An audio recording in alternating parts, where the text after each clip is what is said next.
এই সুলভ মূল্যৰ আঁৰত কিবা বিজনেছ জড়িত হৈ থকা নাইতো?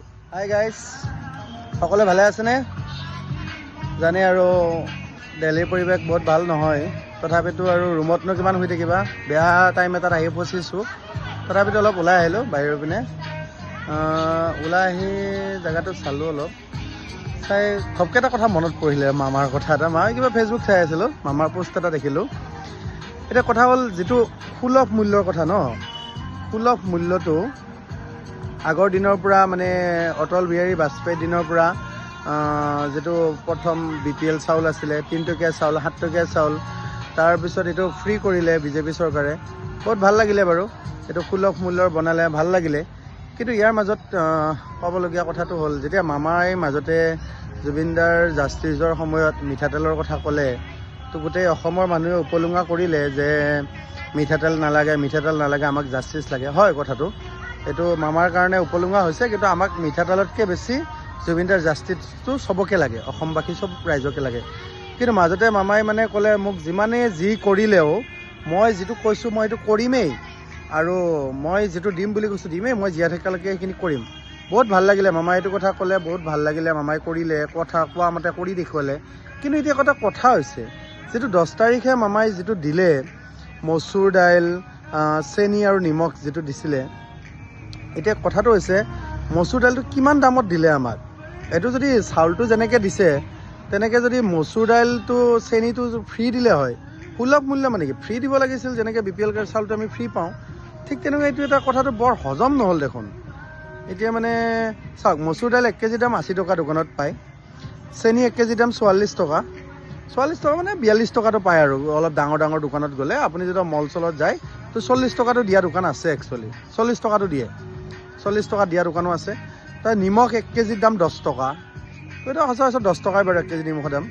এতিয়া টোটেল পইচা কিমান হয়? টোটেল পইচাৰ হয় 134 টকা। তো আপুনি এখন ডাঙৰ দোকানত গ'লে 130 টকাতে পাব মানে আপুনি। তো চেনিটো 44 টকা নলয়, 40 টকাই লয়, তো 130 টকাত পাব।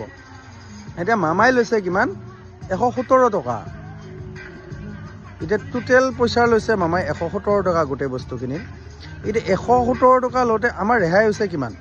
17 টকা। যদি আপুনি এখন ডাঙৰ দোকানত যায়, তেতিয়াহ'লে আপোনাৰ আৰু 4 টকা কমিব, মানে আপোনাৰ 13 টকা ৰেহাই হ'ব। এতিয়া মেইন কথাটো হৈছে, 13 টকা যে ৰেহাই হ'ব, যদি মই মোৰ দোকানখনত মই দিনত 5 কেজি দালি বিক্ৰী কৰোঁ, তো 1 কেজি দালিত মই 5 টকাকৈ ইনকাম কৰিম, লাভ কৰিম। মানে যদি মই দিনত 50 কুইণ্টেল দালি বিক্ৰী কৰোঁ, তো মোৰ 5 পইচা ইনকাম হ'লেও হ'বতো, কাৰণ চেলটোৰ ওপৰত নিৰ্ভৰ কৰে না বিজনেছটো। গতিকে কথা হ'ল, বিজনেছটোৰ চেল কিমান হ'ব। এতিয়া যিটো সুলভ মূল্য বুলি কওঁতে, আমাৰ অসমততো সুলভ মূল্যৰ কাষ্টমাৰ বহুত আছে। গেলামাল দোকানত যিটো মাল সকলোৱে নিকিনো আমি, কিন্তু কণ্ট্ৰল দোকানত বস্তুটো আহোঁতে সুলভ মূল্য বুলি কওঁতেতো আমাৰ গাঁৱৰ গোটেইখিনি মানুহেই লৈছে। গতিকে এই গোটেইখিনি মানুহে লওঁতে আমাৰ অসমৰ কিমান মানুহে এই বস্তুটো কিনিছে, কিমান কাষ্টমাৰ হৈছে। এই সুলভ মূল্যৰ আঁৰত কিবা বিজনেছ জড়িত হৈ থকা নাইতো? অসমৰ মানুহে বাৰু এই কথাটো গুৰুত্ব দিছেনে? এই সুলভ মূল্যৰ আঁৰত কিবা বিজনেছ জড়িত হৈ থকা নাইবা? দালি চাউলক লৈ একো বিজনেছ চলা নাইবা? ইয়াতে ক'ৰবাত মামীয়ে বিজনেছ কৰি থকা নাইতো? এই যিটো দালি চাউল, এইটো মই ডেফিনেটলি ক'ব নোৱাৰোঁ, ডাইৰেক্টলি নাজানো এইটো কোনে কৰিছে। এতিয়া মামাই এইটো ক'ৰ পৰা আনিছে, কেনেকৈ দিছে। কিন্তু যিটো 117 টকাত দিছে, মামাই কৈছে জানুৱাৰীৰ পৰা 100 টকাত দিম। কিন্তু মোৰ বিচাৰেদি চাওক, এইটো যদি এটা বিজনেছ মাইণ্ডেদি ভাবে বা বিজনেছ কৰা মানুহে ভাবে, এইটোতো ইমান কাষ্টমাৰ যিহেতুকে, সুলভ মূল্যৰ দোকানতো বহুত কাষ্টমাৰ আছে।